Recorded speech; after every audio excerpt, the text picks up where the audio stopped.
बेटा, शहर जाकर तुम तीनों अपना ख्याल रखना और समय समय पर चिट्ठी लिखते रहना।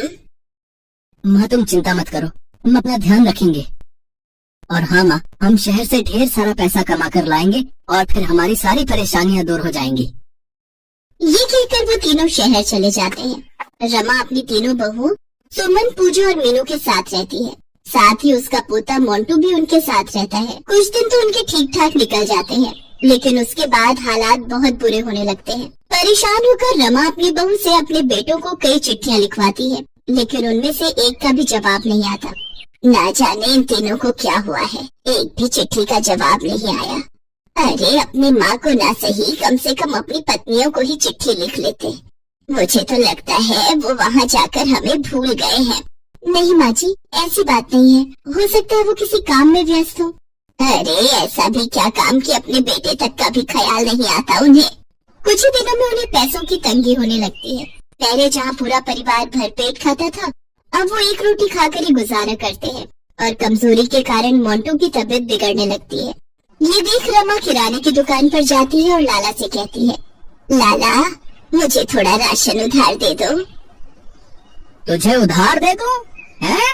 पहले ही तू मेरा कर्जा नहीं उतार पाई है और अब और उधार लेने की बात कर रही है। लाला, जैसे ही मेरे बेटे शहर से लौटेंगे तो मैं आपके सारे पैसे आपको लौटा दूंगी। हम सब ने 2 दिन से कुछ नहीं खाया और मेरे पोते की हालत खराब हो गई है। तो मैं क्या करूं? मैं क्या यहाँ खैरात बांटने बैठा हूँ? जब तक तू मेरा पहले का कर्जा नहीं दे देती, तब तक मैं तुझे और उधार नहीं दे सकता। रमा उदास होकर घर आने लगती है। तभी वो रास्ते में भंडारा बढ़ते हुए देखती है। वो भंडारे का खाना अपनी बहुओं और पोते के लिए लेकर घर आती है। सभी उसमें से थोड़ा थोड़ा खाकर सो जाते हैं, लेकिन तभी रात को तेज बिजली कड़कड़ाती है और जोरों की बारिश शुरू हो जाती है और रमा की टूटी हुई छत से पानी टपकने लगता है। धीरे धीरे घर में पानी भरने लग जाता है, जिस वजह से सभी उठकर पानी भरने लग जाते हैं। ऐसे 2 दिन बीत जाते हैं, 3 दिन बीत जाते हैं। 3 दिन से हो रही बारिश से सभी घर वाले बहुत परेशान हो जाते हैं। अगर ये बारिश नहीं रुकी तो ना जाने क्या होगा।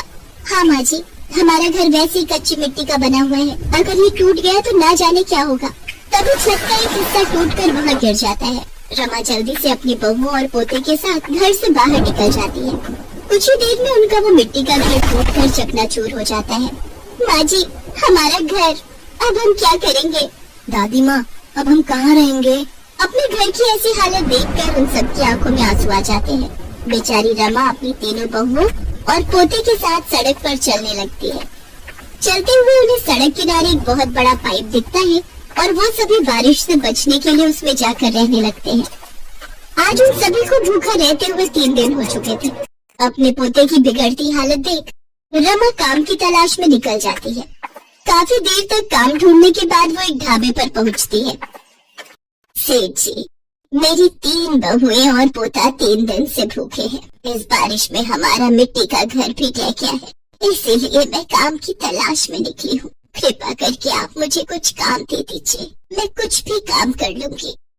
मैं तो खुद कब से काम वाले की तलाश में था। अच्छा हुआ आप आ गई। आप यहाँ काम कर सकती हैं, इससे हमारी भी काफी मदद हो जाएगी।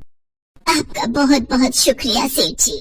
रमा अगले दिन से उस ढाबे पर काम करने लगती है और अपनी बहुओं और पोते का पेट पालती है। ऐसे ही समय बीतता है और एक रोज रमा के तीनों बेटे गांव वापस आते हैं।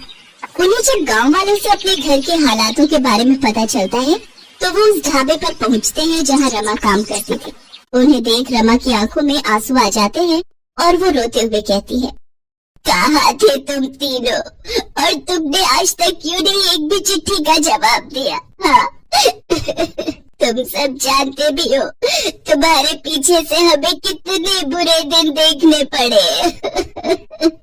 माँ, शहर में काम के चक्कर में हम तीनों भाई आपको चिट्ठी नहीं लिख पाए, लेकिन हम जिस मकसद से गए थे वो पूरा हो गया माँ।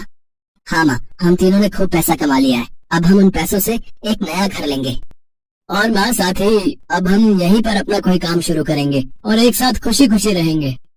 ये सब सुनकर रमा बहुत खुश हो जाती है। इसके बाद तीनों भाई एक बड़ा सा नया घर खरीदते हैं और खुद का बिजनेस खड़ा करते हैं, जिससे वो और भी ज्यादा पैसे कमाते हैं।